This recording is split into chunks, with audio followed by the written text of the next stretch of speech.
Okay, while we're waiting on others to come, I was just going to start the message for the day. Marriage on the rocks. Marriage is two people coming together in spite of their differences, in spite of their disbeliefs, of their behavior, in spite of their bad experiences or other different experiences they've had. But it's two people coming together in spite of what may be different in their relationship or in their character. 50% of marriages end in divorce today.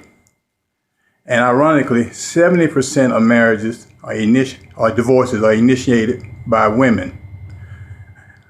Today, when as we talk about marriage on the rocks, first of all, we want to talk about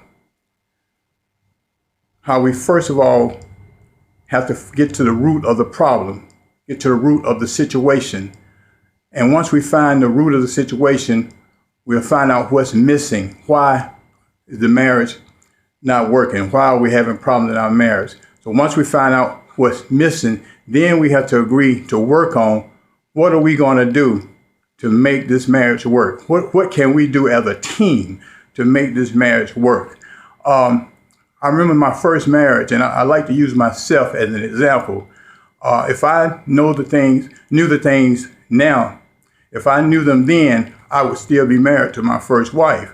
But I didn't know what to do. I didn't know that we needed to get to the root of the problem. We need to find out what was missing. I didn't understand the fact that the things that you do in the beginning to get your spouse, to get your mate, you have to continue to do those things. I didn't understand or realize that marriage is a continual growth process. In my book, Falling in Love God's Way, in the 7th chapter of that book, I talk about don't stop climbing the mountain.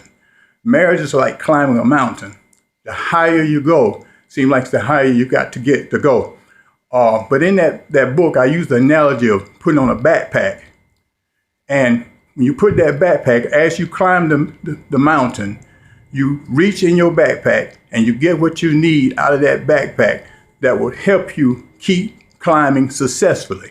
You may need to have patience, so you pull patience out of that backpack. You may need to be more loving, so you pull love out of that backpack. You may need to be more kind, so you pull kindness out of that backpack. But whatever it takes to make it up that mountain, you pull it out of that backpack and you use it to your advantage.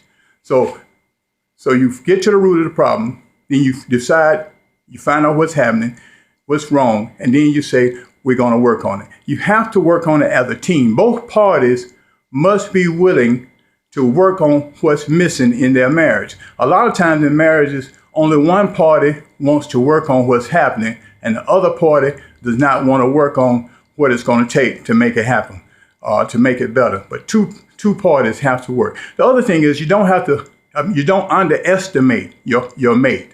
Never underestimate your mate. Place value on what they are doing or what they do, and don't undervalue what they are doing.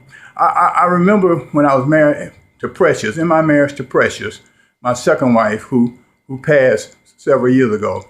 In my marriage to Precious, I remember watching football every Sunday.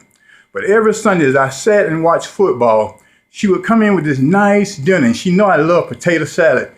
And she would have this nice plate with this potato salad on it. And she would say, here, honey, here's your food. So as I watched football, she made me comfortable.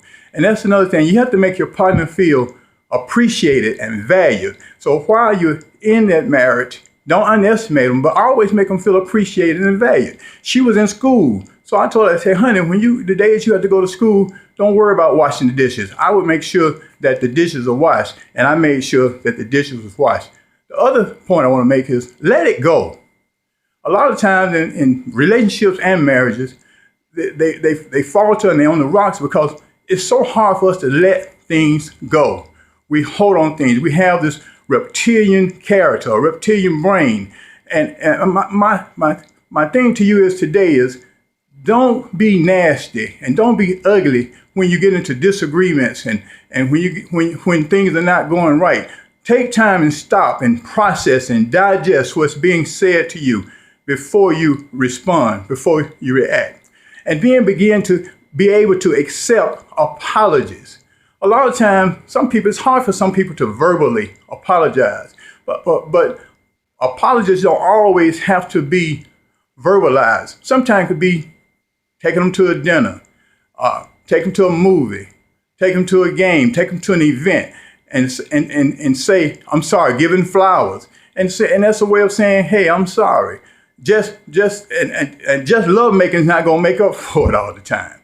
The other thing I want to say is, as you accept apologies, also continue to try to establish a strong connection. A connection is more than just winning. It's not who wins the argument. It's not who wins the disagreement, but it's about being able to say, hey, we're going to move beyond this and we're going to properly connect in the correct way. And that way, marriage is to help heal marriages that are on the rock. There are so many marriages that look good on the outside. There are so many marriages that you could never tell that they were in discord.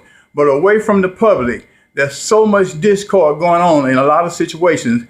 People are so unhappy, but they just make it look good in church, in other environments. But it doesn't have to be that way. So just remember what I said is get to the root of the problem. Don't underestimate your mate. Continue to let it go. Learn how to let it go. Don't hold on to stuff. Accept apologies and establish a strong connection. This has been A.R. Neal, the relationship leader. I hope you got something today from today's tip. If your marriage is on the rock, I will keep you in my prayer. God bless you. Until next time.